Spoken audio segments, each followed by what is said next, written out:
Bom dia, pessoal. 7 da manhã em ponto. Estamos começando aqui a edição de hoje, dia 25 de março de 2026 do nosso Desperta.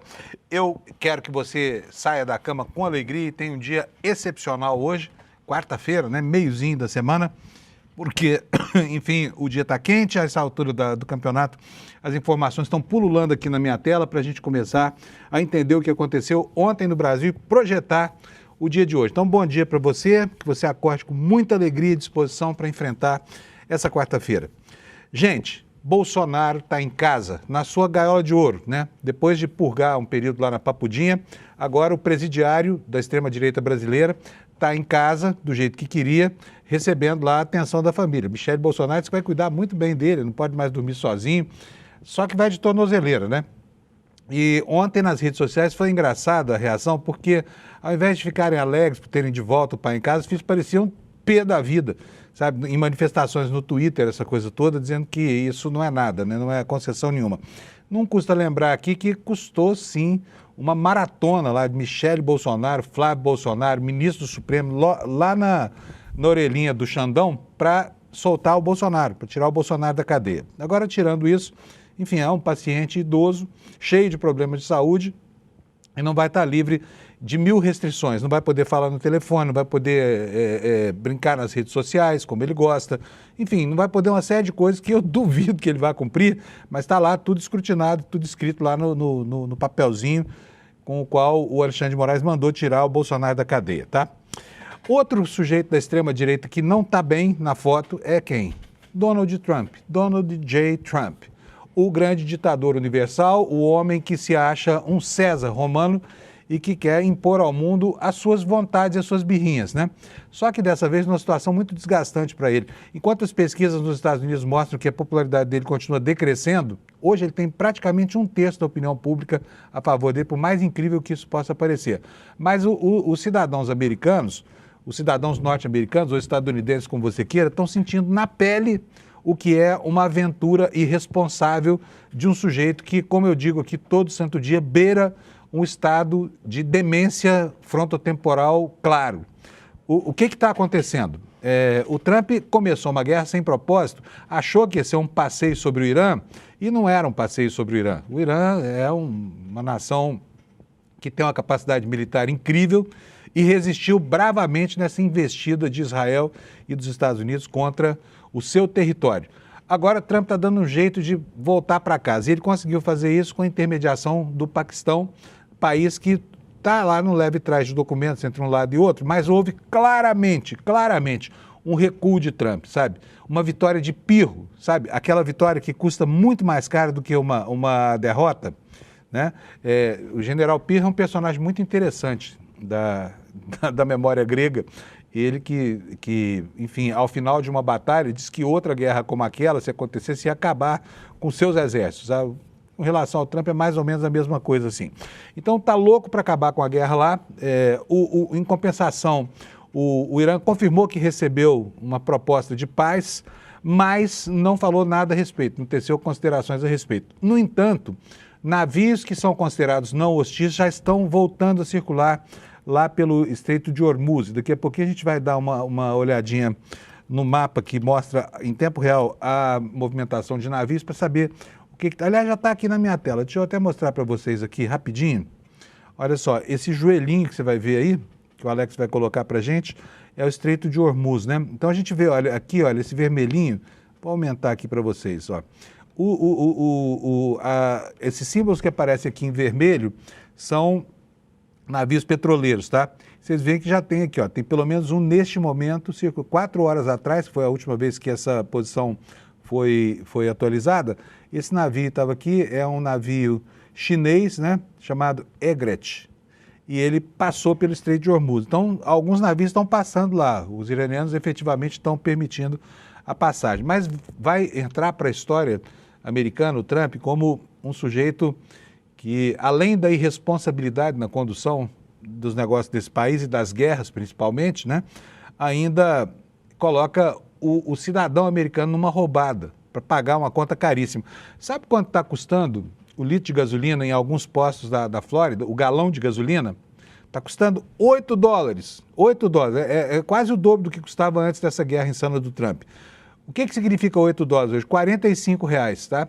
Então, cada litro num galão custa mais ou menos R$11. É o que os americanos estão pagando lá por um litro de gasolina. E não são só eles, né? Porque a aventura deles criou comprometimento para todo mundo, tá? Bom, gente, é isso aí. Esses dois são os dois maiores destaques do nosso programa de hoje. E eu vou chamar já o Alex, meu querido amigo e comentarista desportivo. Bom dia para você, Alex. Tudo bem, meu filho? Como vai você? Bom dia, meu pai, Fábio Panunzio. Oi? O que foi que você está todo agitado aí, Alex? É que eu estava me preparando aqui nos bastidores para entrar e fazer essa participação fascinante com você, meu lindo. Muito obrigado, Alex. Você é muito gentil. Bom Alex, dia, pessoal. Deixa eu te perguntar um negócio. Como é que estão as notícias aí sobre futebol e política, hein? Então, ontem teve algumas estreias de alguns jogos, alguns campeonatos, porém, teve um anúncio ontem que me pegou um pouquinho de surpresa, hein, Panunzio? O que foi, Alex? Então, vou colocar aqui na telinha para nós. O Flamengo renovou o contrato com a BRB, o Banco de Brasília, e fecha patrocínio, que não é mais um patrocínio, é mais um licenciamento e com uma montadora chinesa ali para os próximos anos. Então, o Flamengo renovou o contrato e não é mais patrocínio, e sim um licenciamento do nome do BRB ali no uniforme do Flamengo, Panunzio. Mas o que o BRB tem a ver com o Flamengo? O BRB chama Banco Regional de Brasília e o Flamengo é um time do Rio. Por que esse patrocínio? O BRB sequer tem uma atuação nacional, é um banco focado no correntista do Distrito Federal. Por quê, Alex? Então, Panunzio, pelo que eu entendo, assim, mais ou menos de futebol, eu sei que a torcida do Flamengo é bem ampla, está em outros estados ali. Eu acho que esse é um dos motivos pelo Banco Regional ali de Brasília patrocinar o Flamengo. Lembrando que esse patrocínio, eu estava até vendo as notícias antes, esse patrocínio vem bem lá de 2023, aí foi rescindido, voltou novamente. E lembrando, Panunzio, que como tá essa crise entre o BRB e o caso Master ali, porque tem a ligação, porque ele estava tentando comprar ali o Banco Master na ligação com o Daniel Vorcaro, o Flamengo fechou um acordo que não vai estampar o nome BRB e sim o Banco Nação, que esse Banco Nação é um licenciamento, um banco digital do Flamengo para os torcedores do Flamengo e é feito pelo BRB, então eles fizeram essa forma de burlar e não ter o nome associado à imagem do BRB durante essa crise aí. Como é que chama o banco, então, que vai aparecer na camisa do Flamengo? Banco Nação? Já ouviu falar desse banco? Não tem conta lá, alguma coisa assim? Não, ali, lembrando que o Palmeiras tem um cartão virtual, tem uma conta, porém é outra fornecedora ali financeira, outra financeira. A do Flamengo é essa Banco Nação. Eu mesmo, como palmeirense, não teria, mas eu sei que tem milhões de flamenguistas que devem ter a conta nesse banco aí, Panunzio. Vamos ver o que vai dar isso. É estranho pra caramba. Um banco regional de Brasília patrocinando um time que, a rigor, é do Rio de Janeiro. Embora o Flamengo seja um time nacional, o BRB não é um banco de atuação notadamente nacional. Ele está focado, sim, no pagamento da folha de pagamento lá do Distrito Federal e a atuação dele é em Brasília, né?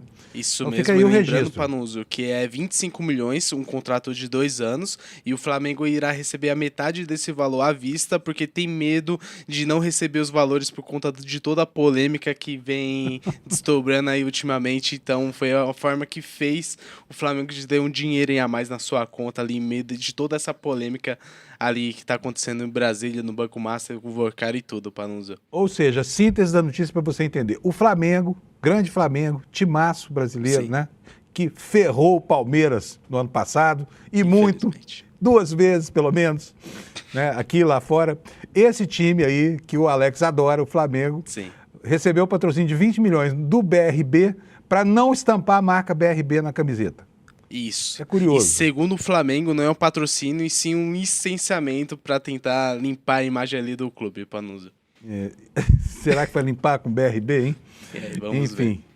Beleza. E sobre futebol mesmo agora? O esporte, que é a grande paixão do brasileiro, Alex. O que nós temos de notícia aí? Então, Panunzio, ontem eu sei que teve algumas estreias, eu não vou mentir, eu não acompanhei, mas tem alguns campeonatos novos que a CBF implementou aí, tem a Copa Sul-Sudeste, a Copa Norte, porém eu não assisti muito, o único jogo que eu vi ali uns gols foi que o Sport ganhou de 2-1 ali do Jacuipense na Copa Norte, e jogando em casa foi essa vitória, porém, para não deixar passar, amanhã vai ter o jogo 5 horas da tarde no Gillette Stadium, lá nos Estados Unidos, entre a seleção brasileira e a França. Lembrando que o Brasil está sem alguns titulares, o Marquinhos provavelmente não vai começar jogando, teve uma lesão, mas é esse jogo que teremos amanhã entre a seleção brasileira e o ótimo time francês, que eu tô viciado na musiquinha do TikTok deles, que foi feita por um IA.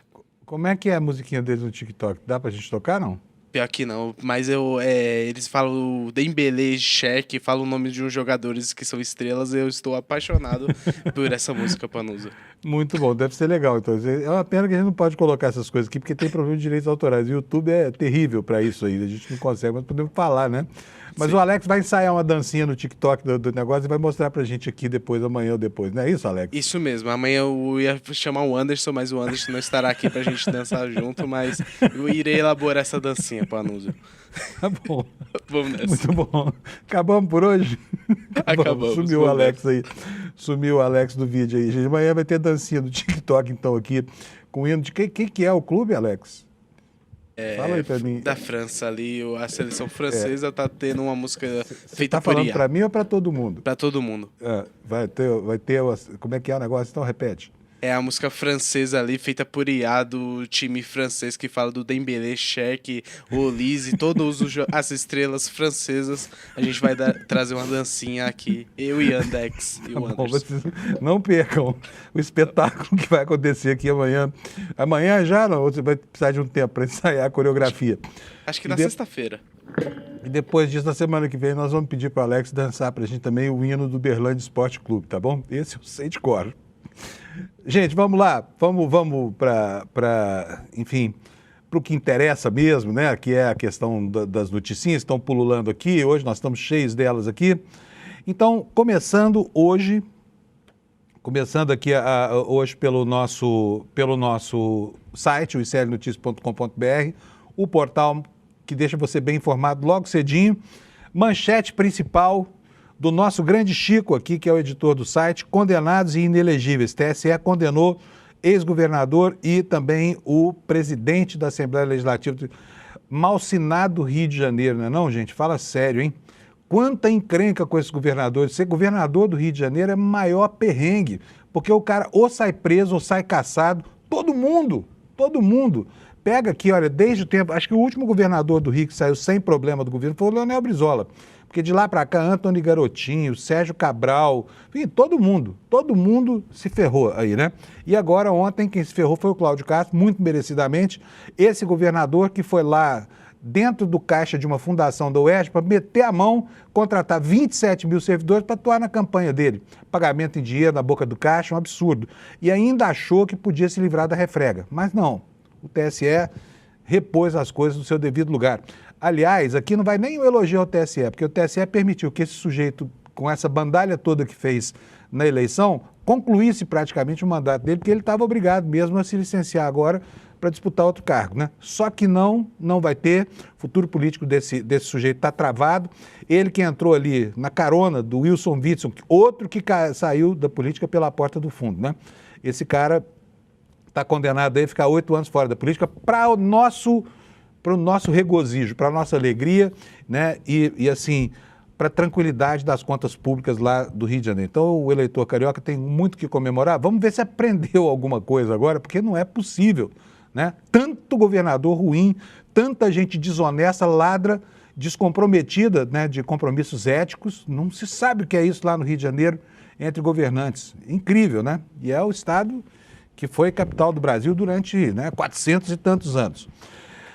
Pois é, então estamos aí, inelegível com o senhor Cláudio Castro. Daqui a pouco nós vamos explicar como é que isso aconteceu. Segunda notícia importante do dia, os Estados Unidos mandaram um plano de paz para o Irã, na sua vitória de pirro, né? Numa guerra que eles não sabem como vai terminar, mas que está fustigando entre um míssil em Tel Aviv e outro, enfim, em qualquer lugar do Oriente Médio, acontece uma bomba, a bomba do posto de gasolina, que está bombardeando as finanças do eleitor americano, né? E o eleitor americano está reclamando. O Trump agora não vê a hora de acabar com a sua própria guerra. E aí recorreu ao Paquistão, né? E o assunto da nossa manchete aí no site: Estados Unidos envia um plano de paz, Irã rebate, não chamem derrota de acordo, disseram os ayatolás daquele país. Outro destaque aqui na capa do ICL: com o tornozeleiro, o Supremo mantém controle rígido sobre Bolsonaro na domiciliar, né? Prisão domiciliar concedida a duras penas, rigorosamente, literalmente, pelo ministro Alexandre de Moraes, e assim ele já está em casa agora, né, no aconchego do lar, sendo cuidado pela dona Michele, que deve estar muito alegre com a volta dele à casa, e também pelos filhos que vão poder visitá-lo 2 vezes por semana. Vai ter um controle rigoroso sobre a agenda também, tá bom?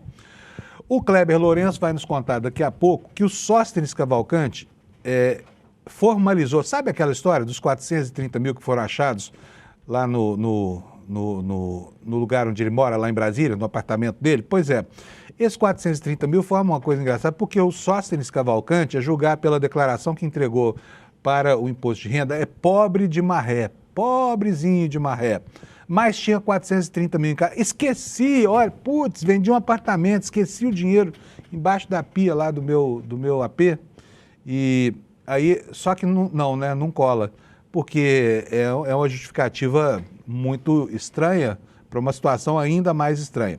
E digamos assim, para dar uma formalizada nesse dinheiro, ele inventou uma transferência de imóveis que não aconteceu até a data da prisão, só aconteceu muito tempo depois. Aí ele fez uma operação retroativa, sabe? Pro rata tempore. Pois é, ele voltou no tempo para poder fazer o registro da operação de venda de um imóvel que ele não possuía antes da eleição, porque não tinha nada, tinha 5 mil reais só no banco, era tudo que o Sóstenes tinha, era pobre igual nós, tá?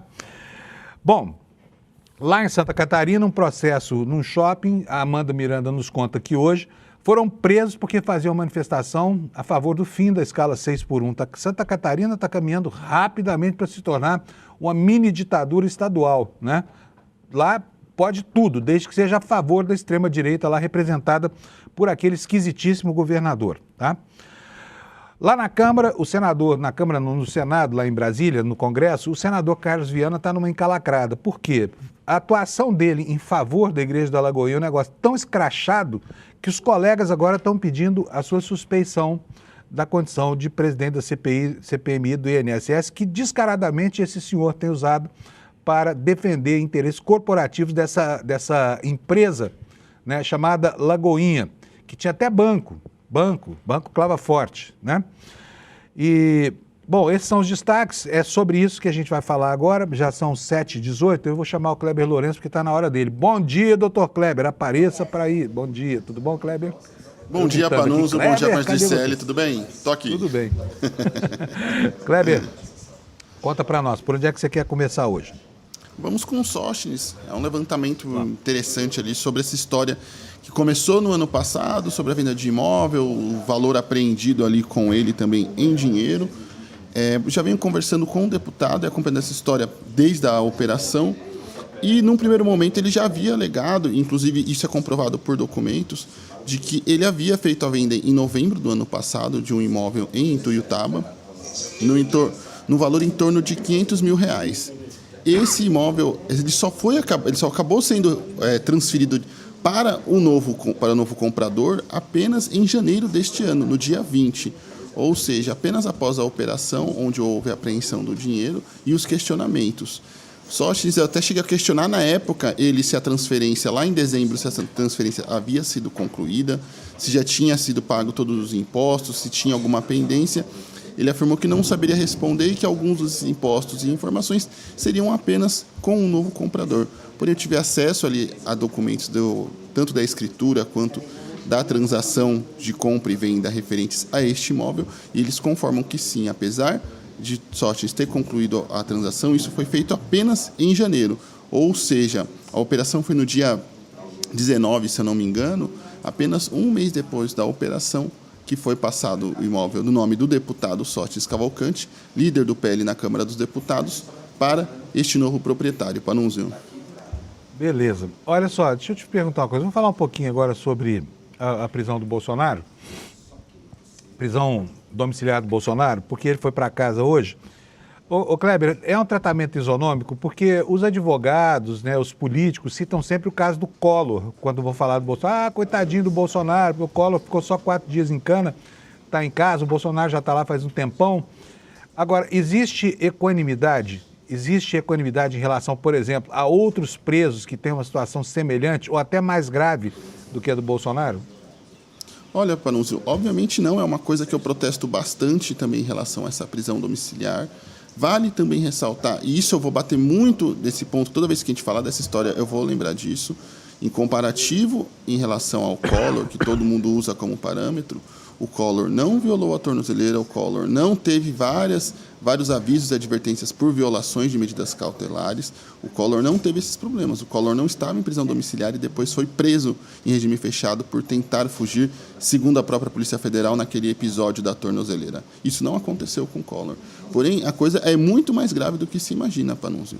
Eu levantei informações do sistema prisional e, ao longo dos últimos anos, nós temos diversas mulheres e crianças, e aí, acho que de forma mais clara até para aqueles que se dizem defensores da família, nós temos bebês em presídios ao redor do país, por conta de mães que cumprem pena por cometerem crimes, enfim, por diversos motivos, e que não tiveram o benefício da prisão domiciliar, nem mesmo para que pudessem cuidar dos seus filhos nessa fase de amamentação.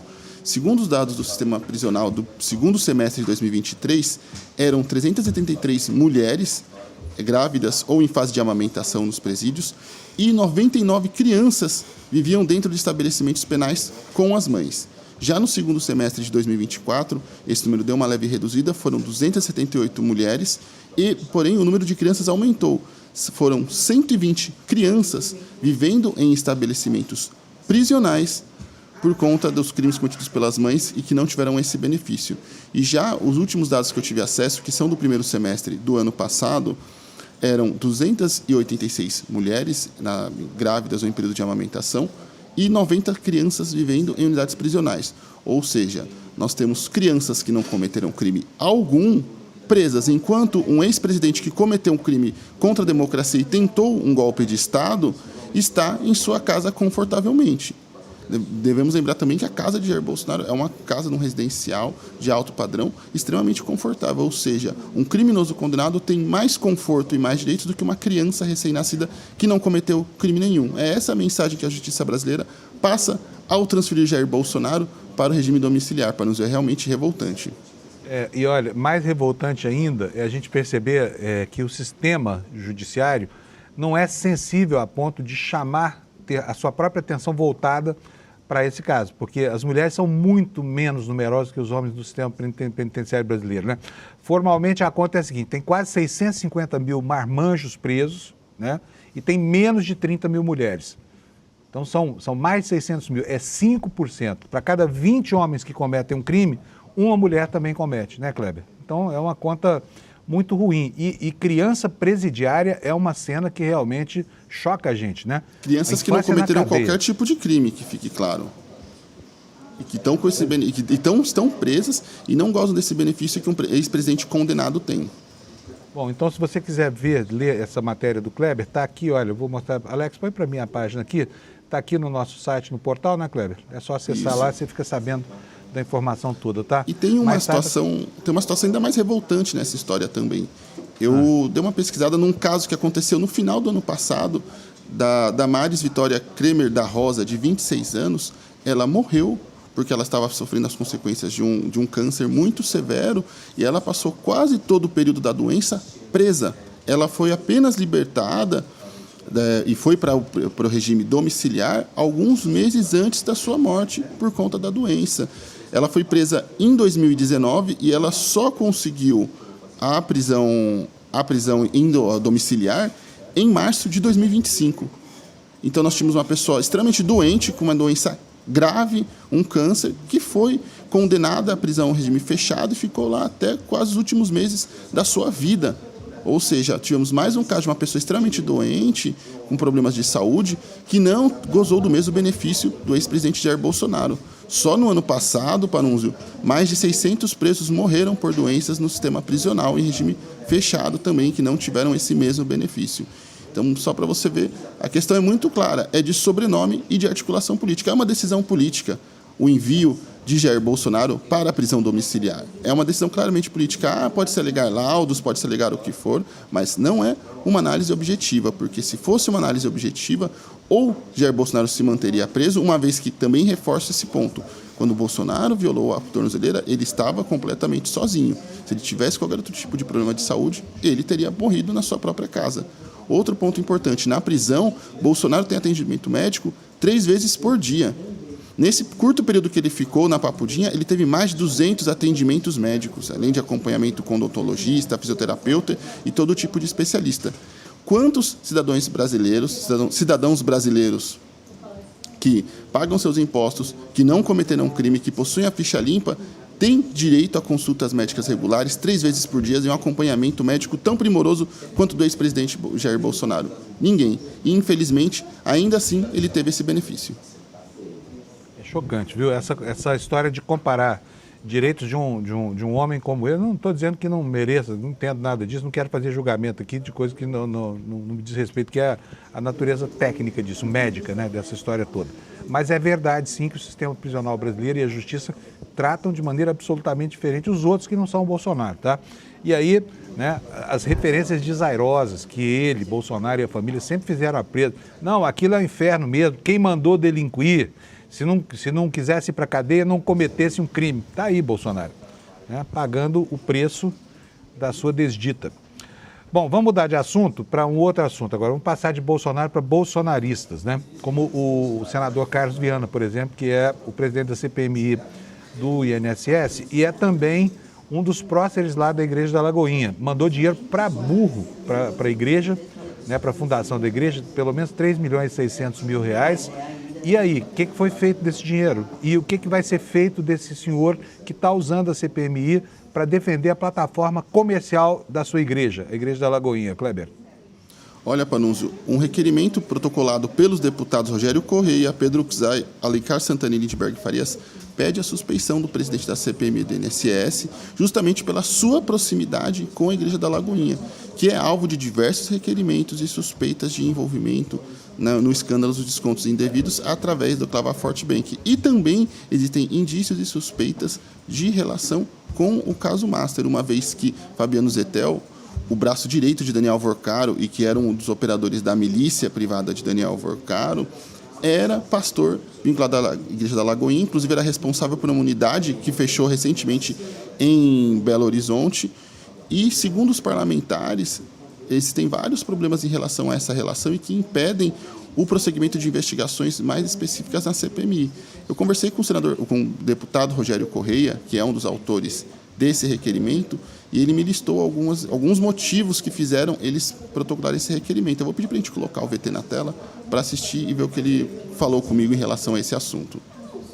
Vai lá. O senador Carlos Viana, que preside a CPMI do INSS, tem feito uma ostensiva blindagem impedindo qualquer investigação da Igreja da Lagoinha, da qual ele faz parte. E por isso a bancada do PT pediu a sua suspeição e afastamento da presidência da CPMI. O Carlos Viana tem se negado a colocar requerimentos para quebra de sigilo de Valadão, que é o representante maior da Igreja da Lagoinha, seu amigo pessoal, já que ele pertence à própria igreja, a qual, inclusive, remeteu 3,6 milhões de emenda parlamentar. Tudo isso faz com que ele tenha suspeição, como também doador de emendas parlamentares para a Igreja da Lagoinha. Sua aproximação com todo esse esquema da Lagoinha impede que ele seja isento na apreciação de algo que será, a partir de agora, solicitada, que foi a prorrogação da CPMI. Bravo, hein? Agora, o Kleber, só para lembrar aqui, o Kleber me pediu para colocar aqui de ladinho, a gente ia precisar desse recorte aqui, eu vou colocar para você lembrar para você, né, o que é feito desse dinheiro que esse senador manda lá para a sua empresa, quer dizer, igreja, né? Que esses 3 milhões e 600 mil reais. Olha, está aí uma matéria do site Revista Fórum, lembrando que um relatório, né, da CGU, que a revista conseguiu, mostra que o dinheiro, a grana que o senador Carlos Viana mandou para a sua igreja, na verdade foi parar no mercado financeiro, como se dinheiro do orçamento da União se servisse, se prestasse para especulação financeira, né, Kleber? Isso, a matéria assinada pelo jornalista Plínio Teodoro mostra que daquele montante de 3,6 milhões que foi enviado para essa fundação da Igreja Lagoinha, 700 mil não tiveram destinação e foram para uma conta em investimento, ou seja, ficou ali para render dividendos, render lucros e afins. Não teve uma destinação para serviços públicos, para serviços de interesse da sociedade, ou seja, é dinheiro que poderia estar indo para outros serviços públicos, para a melhoria de escolas, hospitais, segurança pública e afins, e que ficou retido para especulação. Um verdadeiro absurdo e um descalabro ali que mostra também o descontrole total que temos em relação às emendas parlamentares e que precisam acabar o quanto antes. Então, esse caso levado à tona pela revista Fórum é mais um dos problemas apontados pelos parlamentares e que tornam praticamente inviável a permanência do senador Carlos Viana dentro da presidindo a comissão que investiga o escândalo do INSS. Sem falar dos outros absurdos, como, por exemplo, violar a cadeia de custódia. A Polícia Federal pediu que os materiais fossem recolhidos para que fosse feito um filtro do que era de interesse público, do que era de unicamente conteúdo privado de Daniel Vorcaro. E ele burlou o requerimento da Polícia Federal e solicitou de novo à Apple as informações que haviam sido retidas, sem falar da farra dos vazamentos que tivemos na CPMI do INSS com as conversas entre Daniel Vorcaro e sua namorada e aquelas coisinhas que a gente já fez várias brincadeiras aqui, e vários problemas como, por exemplo, a convocação do Lulinha, o filho do presidente Lula, que foi feita de forma indevida, em lote, quebra de sigilo não devem ser feitas de forma assim ao atacado, porque isso pode configurar pesca probatória, precisam ser requerimentos específicos e localizados, e aí sim feito a quebra de sigilo, ou seja, deveriam ser votados quebra por quebra, e não um monte de pessoas num bolo só. Sem falar também que foi vazado a quebra de sigilo também do Lulinha, onde não se constatou nada de indevido, mas que também já virou ali panfleto para a extrema-direita também, justamente em ano eleitoral. Então, são mais problemas que se avolumam em torno de Carlos Viana e que motivam esse pedido de suspeição do senador Panunzio. Nossa. Bom, vamos mudar de assunto aqui, já falamos bastante sobre isso. Agora eu quero que o Kleber vai contar de uma bizarrice para a gente que aconteceu lá em Recife. É algo escandaloso mesmo, sabe? Assim, a mão que produziu isso aqui provavelmente não estava bem intencionada. Olha aí na tela, bota para mim, Alex, por favor. Você está vendo aí fotos de quem? Da Duda Salabert, à direita, e à esquerda da Erika Hilton, né? Pois é, essas fotos correm à internet aí e é fácil pegar uma foto deles. Agora, para que a polícia do Recife estava usando essas fotos, Kleber?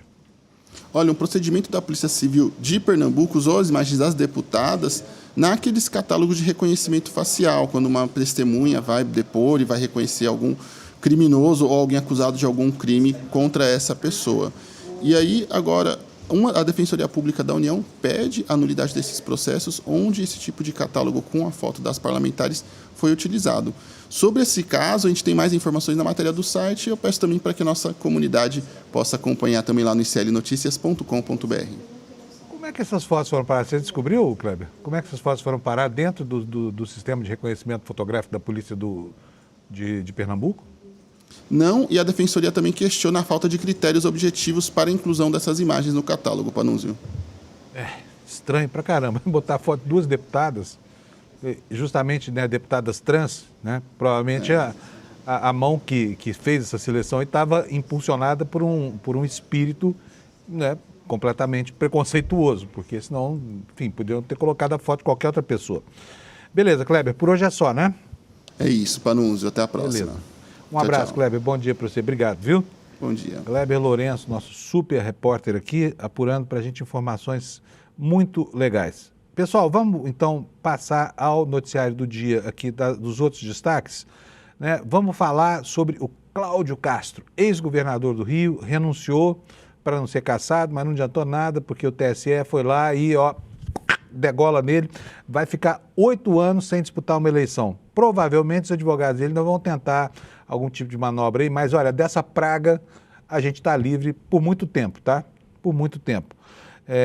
A matéria no nosso site aqui é do Igor Mello, ela nos conta como foi o processo lá no TSE. O TSE, por 5-2, condenou Cláudio Castro e também o Rodrigo Bacelar, que é aquele presidente da Assembleia Legislativa acusado de vazar informações sobre operações policiais contra o Comando Vermelho. Então, os dois foram cassados, mas não foram cassados por causa de relação com o crime organizado, não. Só com os crimes políticos mesmo, tá? Principalmente o uso de dinheiro público para custear a despesa de campanha.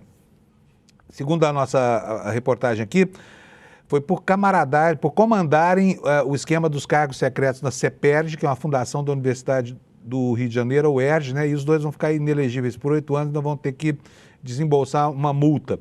No caso de Bacelar, o TSE também determinou perda do cargo de deputado estadual. Castro escapou da mesma punição. Por quê? Porque renunciou ao posto de governador um dia antes do julgamento, nessa segunda-feira, para tentar ficar livre da mácula de ter tido seu traseiro chutado pelo pé da Justiça Eleitoral. Votaram pela condenação os ministros Isabel Galotti, que foi a relatora, Antônio Carlos Ferreira, um dos que pediram visto, Floriano Peixoto, Estela Aranha e Carmen Lúcia. Nunes Marques votou pela absolvição de todos os políticos, mas esse Cássio Nunes Marques é uma alma generosa, não é não? Já André Mendonça condenou Bacelar e Lopes, só que absolveu o Castro. É outra alma boa pra caramba, a do ministro André Mendonça.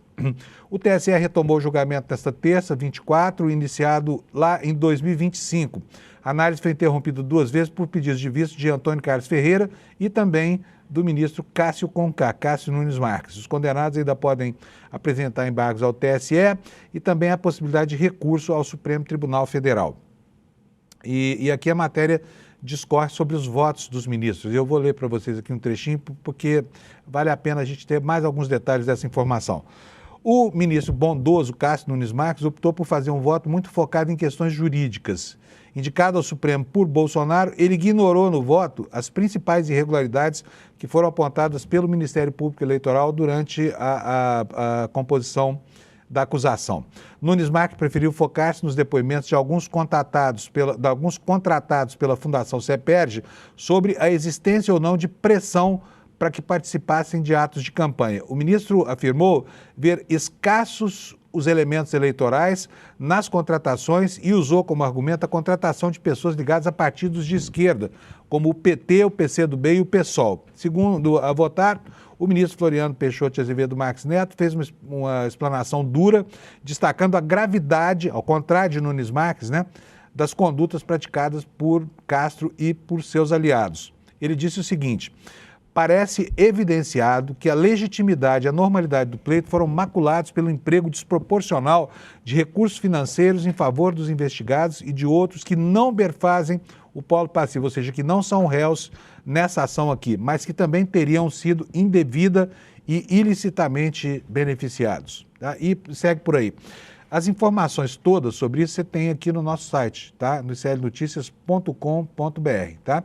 Eu vou só falar sobre a repercussão disso. Eu vou pular para frente, se tiver mais tempo no final do programa eu volto a esse assunto, tá bom? Porque a gente precisa falar sobre a prisão domiciliar que foi concedida finalmente ao ex-presidente presidiário Jair Messias Bolsonaro. E nós temos aqui no site do UOL a seguinte informação, tá aqui, olha, os ministros do Supremo foram até o ministro Alexandre de Moraes, embargos auriculares lá na cabeça do colega, para manifestar o seu desejo de ver Bolsonaro em casa. Tá? É o que nos conta Daniela Lima no site do UOL. O que ela está dizendo aqui nessa reportagem? O movimento pela concessão da prisão domiciliar ganhou adeptos dentro do Supremo. Nos últimos 10 dias, integrantes da corte próximos a Alexandre de Moraes foram até o ministro para advogar pelo benefício ao líder nacional do PL.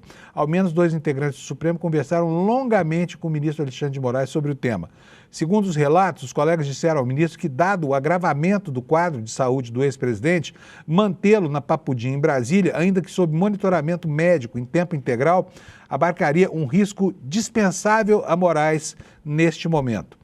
Os magistrados também argumentaram que, até aqui, a manutenção da prisão de Bolsonaro em regime fechado se amparava em laudos técnicos da equipe médica que atendia o ex-presidente. mas que a dupla pneumonia havia alterado o quadro e recomendava maior cautela, inclusive cercando o próprio Supremo de cuidados, né? Então, os colegas foram lá advogar para que o ministro Alexandre de Moraes mandasse para casa o ex-presidente Jair Messias Bolsonaro, né, preso lá na Papudinha até ontem.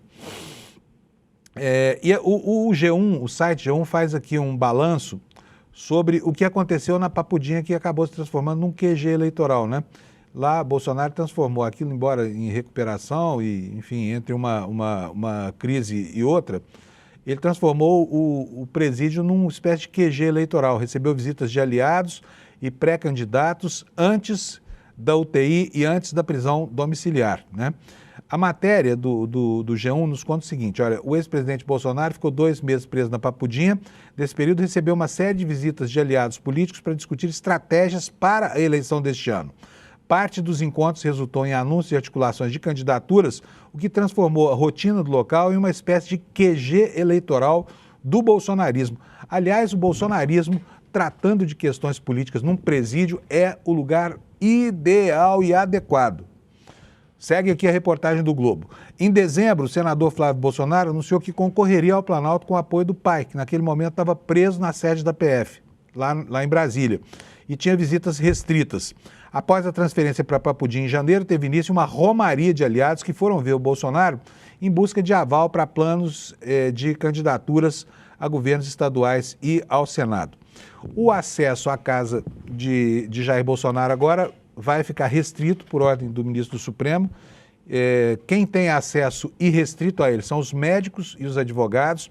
Os próprios filhos terão só 2 dias por semana para visitar o pai, que vamos dizer que não, mas é absolutamente razoável, né, que, enfim, filhos visitem o pai 2 vezes na semana, é muito. Qual é o filho adulto que visita o pai 2 vezes por semana, né? Bom, só que a aposta no fim desse tipo de restrição não acabou, mas ela arrefeceu, principalmente no Congresso Nacional.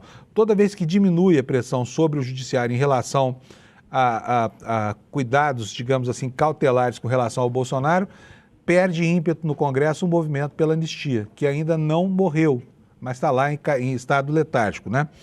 E nós temos, a propósito disso, uma matéria na Folha de São Paulo de hoje, dizendo aqui o seguinte: olha, Bolsonaro consegue domiciliar, mas apostas em anistia e redução de penas empacam lá no Congresso Nacional. Essa matéria vai nos dizer o seguinte, matéria assinada por 3 repórteres, pela Laura Scofield, Augusto Tenório e Carolina Linhares, da Folha de São Paulo. Apesar de o ex-presidente Jair Bolsonaro ter conquistado o direito de retornar à prisão domiciliar, as propostas de seus aliados para reduzir ou anular as penas por condenações por tentativa de golpe seguem emperradas lá no Congresso Nacional.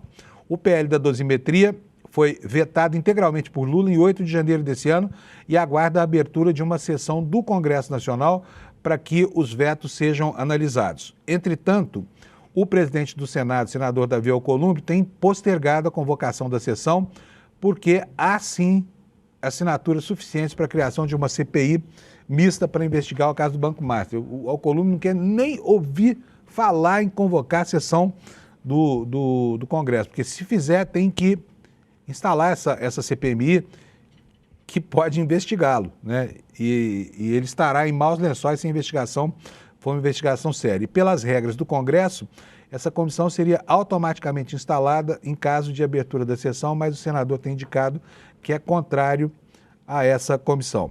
Eu vou agora mostrar para vocês como foram as reações da família e dos políticos no entorno de Bolsonaro. Vou primeiro colocar aqui uma nota do senador Rogério Marinho, que é hoje o principal prócer da extrema-direita lá no Senado da República. Ele diz o seguinte: a concessão de prisão domiciliar é, no máximo, o reconhecimento tardio de uma medida que teria sido adotada há muito tempo, fosse qualquer outro cidadão, até nas mesmas condições. A gente viu agora há pouco aqui, o Kleber mostrou para a gente que não é bem assim, né? Mães com filhos no presídio, por exemplo, não têm o mesmo tratamento. Mas segue aqui a nota. Ao impor um prazo de 90 dias, o ministro Alexandre de Moraes ignora seus próprios precedentes e escancara o tratamento desigual.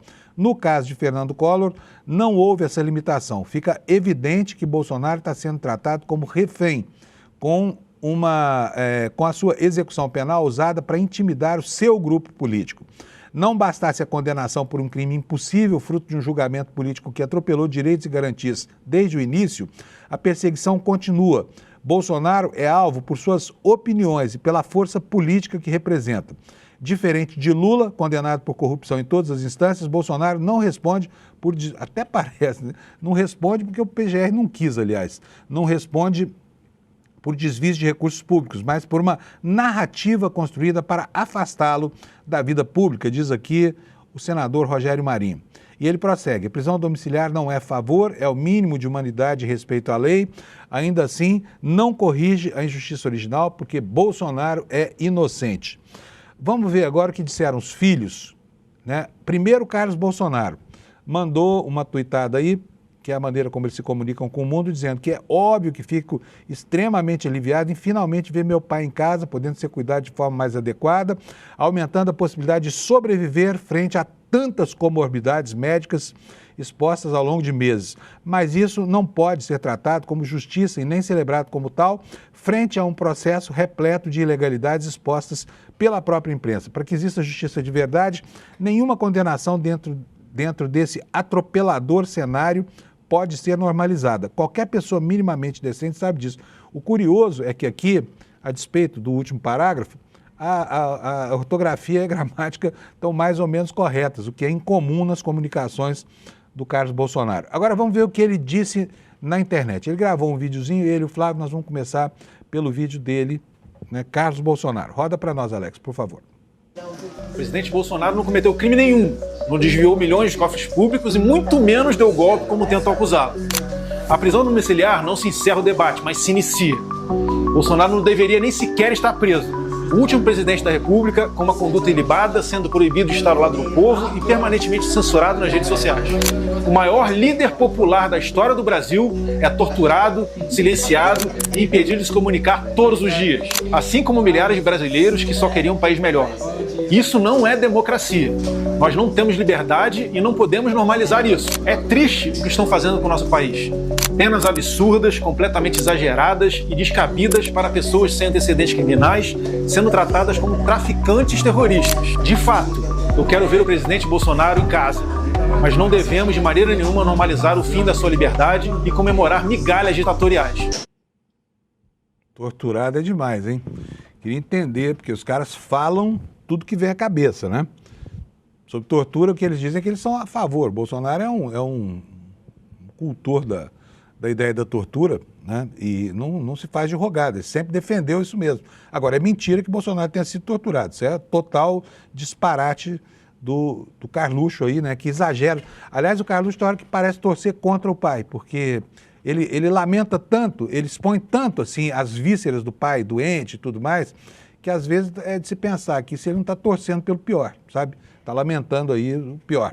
Vamos ver agora o outro filho, Flávio Bolsonaro, candidato à presidência da República até agora, pelo menos, pelo PL. Roda para nós, por favor, Alex.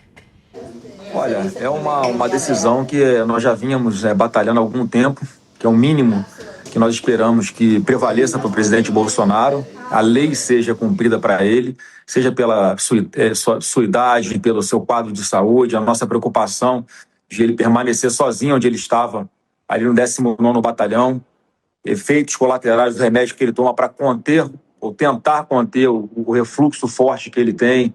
Isso ocasiona um desequilíbrio que pode vir a causar um acidente, como já aconteceu. E a nossa preocupação sempre foi essa, ele ficar ali naquele local sozinho por grande parte do dia, o seu quadro de saúde se agravando. Então, pelo menos é um primeiro passo para que a gente comece a fazer justiça com o presidente Bolsonaro, ele estando na casa dele, com acompanhamento permanente da família, de algum profissional da área da saúde, porque eu insisto sempre, não pode começar um bate-papo como esse sem lembrar que ele jamais deveria estar numa situação como essa, foi julgado por pessoas que não deveriam julgá-lo, por seus inimigos, tudo o que aconteceu durante esse processo, a falta de devido processo legal, a falta de ampla defesa, a falta de imparcialidade, enfim, todos esses temas que nós sempre defendemos e que esperamos aí que com um futuro muito próximo possamos fazer justiça não só ao presidente Bolsonaro, mas todos esses perseguidos políticos. pessoal, ao invés de comemorar, não ficam lamentando aí. Mas vamos lá, pessoal, vamos mudar de assunto. Ontem aconteceu uma coisa boa lá em Brasília também. A gente tem uma visão crítica do processo político, acaba se esquecendo de que tem coisas boas que eles fazem lá também de vez em quando, né? De vez em quando. E uma dessas coisas aconteceu ontem, o Senado incluiu, está na tela aí para vocês, o Alex vai botar, a misoginia entre os crimes de preconceito da lei do racismo, né? Muito importante isso aqui, muito mais em um país que vê uma onda de feminicídios e ataques de homens a mulheres por questões de gênero crescer a despeito da legislação duríssima que existe, né? Então, o Senado botou lá, a misoginia agora é análogo ao crime de racismo, tá? O Senado aprovou nesta terça-feira, 24, um projeto que inclui a misoginia entre os crimes de preconceito previstos na lei do racismo, texto que agora segue para votação pela Câmara dos Deputados. Embora o projeto tenha ensejado discussões no plenário, a votação foi unânime, 67 votos a favor e nenhum contrário entre os 81 senadores. Proposto pela senadora Ana Paula Lobato, do PSB do Maranhão, o texto foi relatado pela senadora Soraya Tronic, do Podemos, de Mato Grosso do Sul, com parecer favorável. O projeto estabelece que serão punidos os crimes de discriminação ou preconceito, de raça, cor, etnia, religião, procedência nacional e também os praticados em razão de misoginia. Em seu relatório, Soraya define misoginia como ódio, repulsa ou aversão às mulheres. O machismo sustenta desigualdades, a misoginia motiva a violência. O feminismo busca equidade, disse a senadora em plenário. Vamos ver o que a Câmara, né, que é um ninho de reacionários aí, pretende fazer com relação a essa proposta, tá bom? Então, de qualquer forma, está aqui a anotação de um fato positivo. No site Metrópolis de hoje, na manchete de hoje, nós temos aqui uma denúncia mais contra esse governador de Teflon do Distrito Federal, porque nada parece pegar nele, né? Enquanto enfim, o mundo está caindo ao redor do Ibanez, ele está lá reinando solitário. Mas os indícios de corrupção surgem a todo momento. Os indícios de corrupção surgem a todo momento. Esse aqui é o do dia, tá? O PicPay, que é aquela indústria de meios de pagamento, aquela empresa de meios de pagamento, né? É uma espécie de Pix pago, né? Que pertence ao grupo JIF. O PicPay foi contratado pelo governo do Distrito Federal. 81,7 milhões dos salários dos servidores do GDF foram descontados via PicPay, tá? E logo depois disso, o que aconteceu? O governador recebeu no seu escritório particular o pagamento de honorários, né? No valor de mais de R$1 milhão, tá? Quer dizer, uma mão lava a outra, né? Uma mão lava a outra. E, enfim, é mais uma denúncia das várias que estão lá esperando o governador Ibanez, que está lá deitado em berço esplêndido, né, começar a responder pelas suas atitudes, especialmente aquelas atitudes em relação ao Banco Master. Agora vamos tratar um pouquinho do que está acontecendo lá fora, né, na grande derrota americana que está se afigurando no Irã.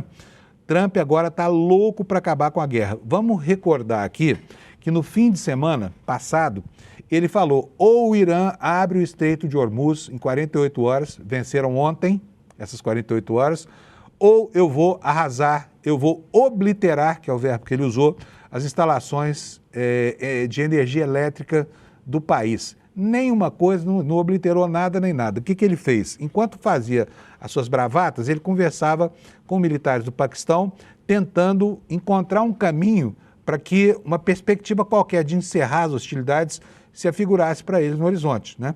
Não conseguiu isso ainda, porque o Irã só confirmou ontem que recebeu uma consulta lá das autoridades paquistanesas sobre essa perspectiva de uma negociação. Mas a rigor não há negociação nenhuma. Ele louco para tirar as forças de lá. Por quê? Porque o petróleo nos Estados Unidos está pela hora da morte. A gasolina tem imposto lá cobrando $8 o galão. $8 significa quase R$45 por um galão de gasolina, que é 3,8 litros. Ou seja, cada litro de gasolina lá está custando para o contribuinte americano R$12, o dobro do que era antes da guerra. E isso faz com que a popularidade do Trump derreta, né? Ele agora está com uma popularidade extremamente baixa, né? Mas vamos ver como é que a própria imprensa americana está noticiando esses fatos, tá bom? Olha, o New York Times de hoje dá esta manchete que você está vendo aí. Os Estados Unidos teriam enviado ao Irã um plano para pôr fim à guerra no Oriente Médio. O plano tem 15 pontos, foi entregue por meio do Paquistão, como eu já falei, né? cujo chefe do Exército se tornou o principal interlocutor dos Estados Unidos e do Irã.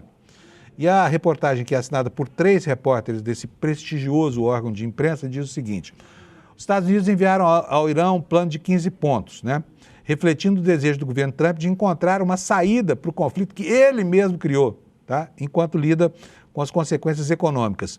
Não estava claro o quão amplamente foi construído esse plano, entregue por meio do Paquistão, plano que havia sido compartilhado entre as autoridades iranianas, e pergunta se o Irã aceitaria como esse projeto, né, essa proposta de acordo, como base para negociações. Também não estava claro se Israel, que vem bombardeando o Irã junto com os Estados Unidos, concordava ou não com a proposta. Mas a apresentação do plano mostrou que o governo estava intensificando os esforços para encerrar uma guerra, agora na sua 4ª semana, que envolveu vários outros países. O New York Times não teve acesso a uma cópia do plano, mas as autoridades que falaram sob condição de anonimato compartilharam alguns dos seus principais pontos, afirmando que ele aborda os programas nuclear e de mísseis balísticos do Irã. Até agora, não há uma resposta do Irã sobre o fim das hostilidades, mas o Irã ontem liberalizou a passagem de navios pelo Estreito de Hormuz, destrancou para navios que são provenientes de nações que não são consideradas inimigas do Irã, tá? E por isso essa outra manchete aí no New York Times. Irã afirma que navios não hostis podem navegar pelo Estreito de Hormuz. E eu queria mostrar para vocês como é que está a situação lá agora, lá no Estreito de Hormuz. A gente já viu de manhã, mais cedinho, na abertura do programa, mas eu vou colocar de novo aqui para que vocês tenham uma ideia do que está se passando por lá. A imagem está aí na tela, Alex, põe para mim, por favor. Olha, essa área branca aqui é justamente o Estreito de Hormuz, tá? Nós temos aqui, olha, em cima nós temos a parte do Irã e embaixo nós temos Omã, né? E entre elas, tá aqui, ó, vocês podem ver que aqui nesse cantinho, olha, tem uma coleção de navios fundeados aí. São essas bolinhas vermelhas, elas representam navios parados e alguns poucos em movimento, né? Aguardando uma chance de passar pelo Estreito de Hormuz. Do lado de cá, a mesma coisa. Nós temos aqui, ó, uma coleção de petroleiros aqui nessa área, né, fundeados, aguardando aí a oportunidade de cruzar o Estreito de Hormuz. Mas lá mesmo pelo Estreito de Hormuz, o tráfego de petroleiros é pífio, não tem quase nada acontecendo lá. Agora, nesse momento, tem nenhum navio passando de um lado ao outro, tá? Então, esta é a situação lá no Estreito de Hormuz, né? E, enquanto isso, o Congresso dominado pelos republicanos dos Estados Unidos continua impedindo o Trump de prosseguir com a sua aventura beligerante. Nós temos essa outra manchete também no New York Times, dizendo que os republicanos do Senado bloquearam uma nova tentativa dos democratas de suspender a guerra do Irã. Por quê? Porque ela não tem autorização do Congresso e precisaria ter, segundo a legislação e a Constituição americana, porque não se pode declarar guerra sem uma autorização formal do Congresso, que no caso não existe. Mas os senadores republicanos, que têm uma minoria lá, minoria de 1, tá? Lá é a minoria de 1, um voto em 100. Esses senadores continuam impedindo o Congresso dos Estados Unidos de cobrar do presidente que submeta a ele, Congresso, né, o pedido de autorização para suas loucas aventuras beligerantes, tá? E com isso, pessoal, encerro a edição de hoje do Desperta. Daqui a pouquinho vai começar o N1 e aí tudo que você viu aqui vai ser aprofundado na discussão com os nossos convidados e os nossos comentaristas, tá? E eu quero aproveitar esse minutinho que falta aqui para dizer para vocês, está aqui no meu telão, que nós estamos finalizando a edição do documentário O Golpe do Banco Master, que vai ser exibido aqui pelo ICL no dia 31 de março, na terça-feira da semana que vem, às 8 horas da noite. É um material de ouro, preciosíssimo. E para você fazer parte da plateia que vai acompanhar o lançamento do documentário, aqui está o caminho, despertaicl.com.br. É só você ir nessa página aqui e está aqui o convite para você participar do lançamento desse documentário, tá? Que o Eduardo Moreira e a nossa equipe estão preparando para você. Quero desejar para você uma ótima quarta-feira, que você termine bem tudo o que precisa fazer no dia de hoje e tenha sucesso nas suas atividades. E a gente se encontra aqui amanhã, às 7 da manhã, para ver como é que ficou o mundo nas próximas 24 horas. Obrigado para você, até amanhã. Obrigado pela audiência. Foi preciso esperar 6 anos. Mas a pergunta, quem mandou matar Marielle Franco, tem agora uma resposta. Durante 6 anos, o trabalho da imprensa foi fundamental, não só para buscar informações que foram trazidas a público, mas também para cobrar as autoridades, para que as investigações andassem. Era um campo minado, né? Que a polícia ali estava comprometida. Por que ele vira a chave e faz a delação? Você não precisa ser nenhum detetive para perceber que era uma investigação completamente cheia de buracos, lacunas, ações estranhas dos policiais. Existe um papel fundamental da imprensa para mostrar que essa investigação, que esse inquérito estava contaminado. Acho que não havia essa expectativa dos mandantes de que a Marielle, por exemplo, se tornasse um símbolo internacional da luta pelos direitos humanos. The world wants to know who ordered the murder of Marielle Franco. Veja a importância da resiliência dos colegas que nunca abandonaram esse caso. A Polícia Federal diz ter concluído as investigações de um crime que há 6 anos aguarda a resposta. Quem ordenou a morte da vereadora Marielle Franco e do motorista Anderson Gomes e por quê?